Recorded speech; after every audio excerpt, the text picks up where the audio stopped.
#1 cable news show for 9 years and counting. The O'Reilly Factor.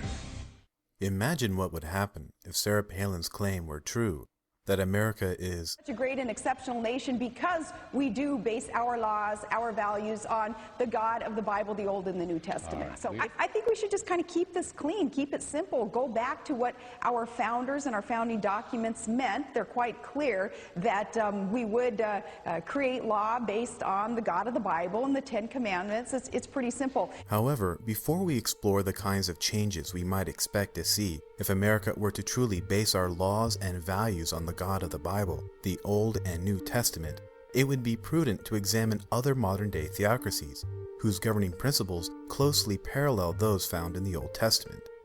Sharia law is believed by Muslims to be the sacred law of God, as told in the Quran and Hadith. Sharia law not only contains guidelines regarding morality, but instructs Muslims on many different topics, such as fasting, pilgrimage, trade, marriage, divorce, dietary laws, alcohol and gambling, dress codes, taxes, legal and court proceedings, justice, and the penalties for crime. As we have seen in the previous episode, the Bible outlines many of the same social and moral laws in the books of Exodus, Leviticus, and Deuteronomy. Therefore, by comparing Mosaic and Sharia law, we can get a good idea of what we might expect to see if Christians were to someday get their wish and America truly became a Christian nation.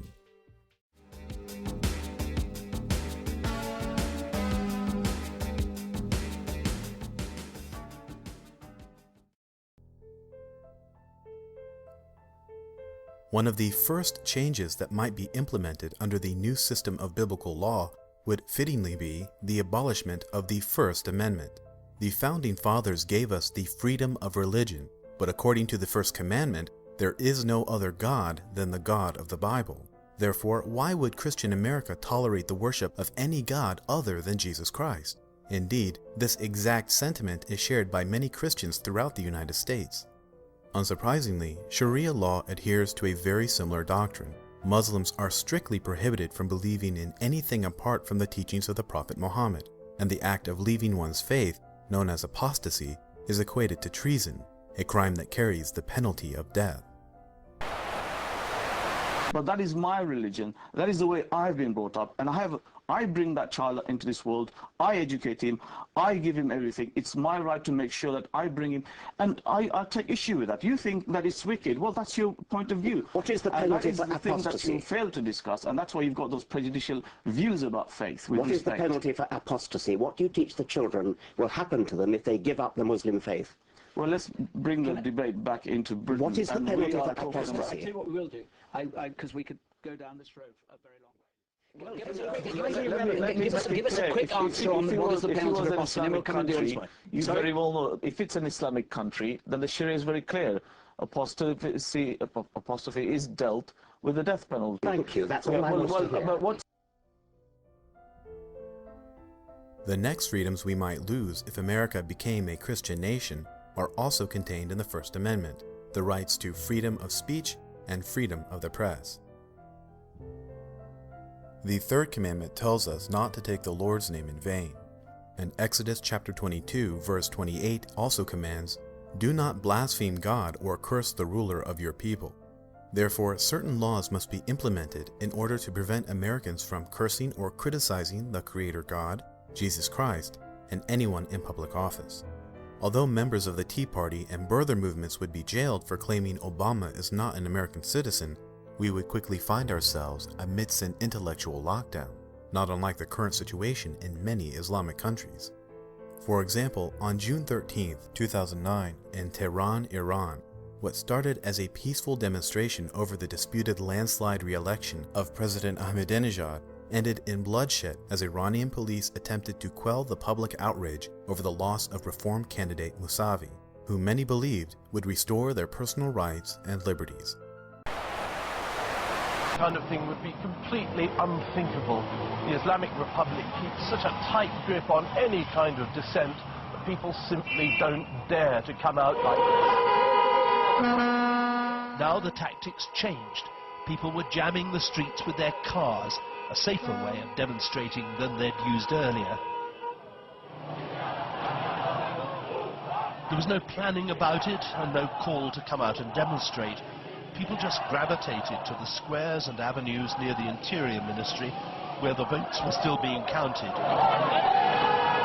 When the crowds reached a critical mass, violence broke out. This in a country where for 30 years people have tended to keep their heads down rather than take on the forces of the state. This government won't allow us to say what we want. We want freedom! We want freedom! We want freedom! The Islamic Republic of Iran also imposes widespread censorship on a variety of content throughout the internet. Internet service providers, or ISPs, face serious penalties if they do not comply with government filter lists, and before subscribers are even granted access to the internet through these ISPs, they must first promise in writing not to access non-Islamic websites.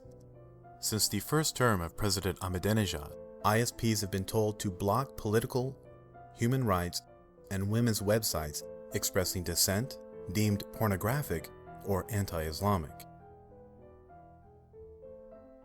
The ban also targets popular social networking sites like Facebook and YouTube, in addition to many news websites as well. In response to Everybody Draw Muhammad Day, the internet movement calling for freedom from censorship, Pakistan temporarily banned Facebook from almost 2.5 million accounts located in the country. What slippery slope might America expect to travel down if we too place widespread limitations on our freedom of speech?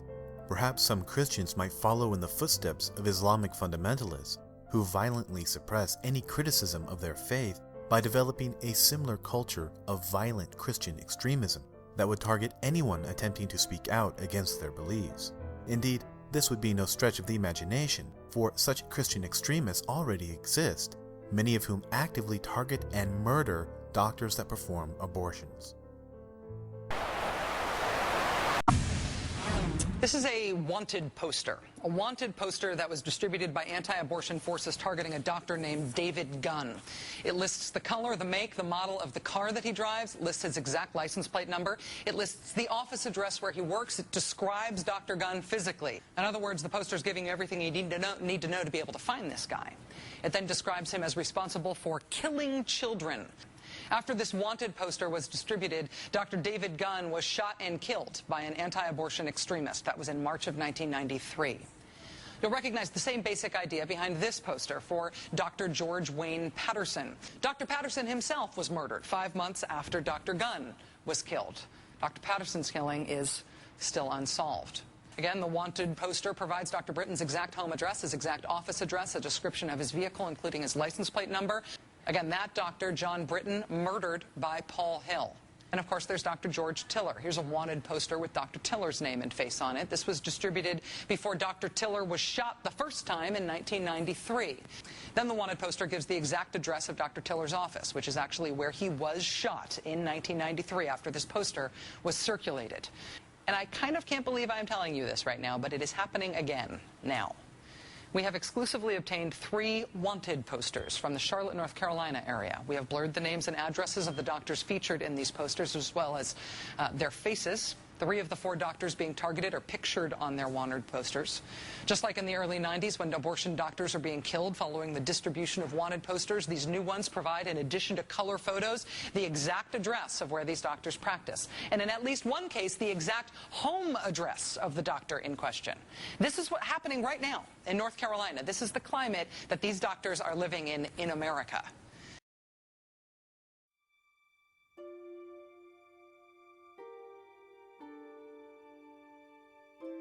The 13th Amendment, which prohibits involuntary servitude, is another important piece of American legislation that might be repealed if America became a Christian nation. Colonial America, and then later the United States, engaged in the horrific practice of slavery for over 200 years. This shameful chapter in our national history was finally closed in 1864, when the 13th Amendment was ratified after a bloody civil war that resulted in nearly 700,000 deaths, a loss of life that surpasses the combined American military death tolls of all wars from the Revolution through Vietnam. It is almost too much for our finite minds to comprehend the sheer amount of excruciating pain, suffering, and heartache that was released upon this earth at the hands of the slave trade, and the overwhelming loss of life it took to finally put this unfathomable evil to rest. However, what is not beyond our comprehension is from where the European and American conspirators in the slave trade, a vast majority of whom belonged to the Christian faith, derived the justification to buy and sell other human beings. Your male and female slaves are to come from the nations around you. From them you may buy slaves. You may also buy some of the temporary residents living among you, and members from their clans born in your country, and they will become your property. You can bequeath them to your children as inherited property, and you can make them slaves for life. But you must not rule over your fellow Israelites ruthlessly. The added instruction to not rule over the Israelites ruthlessly appears to be a stipulation intended to counteract the ruthless nature in which we are allowed to treat slaves from other nations. Indeed, Exodus 21 instructs us on the proper way to beat our chattel. If a man strikes his male or female slave with a rod, and he dies at his hand, he shall be punished. If, however, he survives a day or two, no vengeance shall be taken, for he is his property. Therefore, it is perfectly fine to viciously beat your slaves, so long as the beating they endure does not cause them to die that same day, but rather leaves them clinging to life for another, quote, day or two.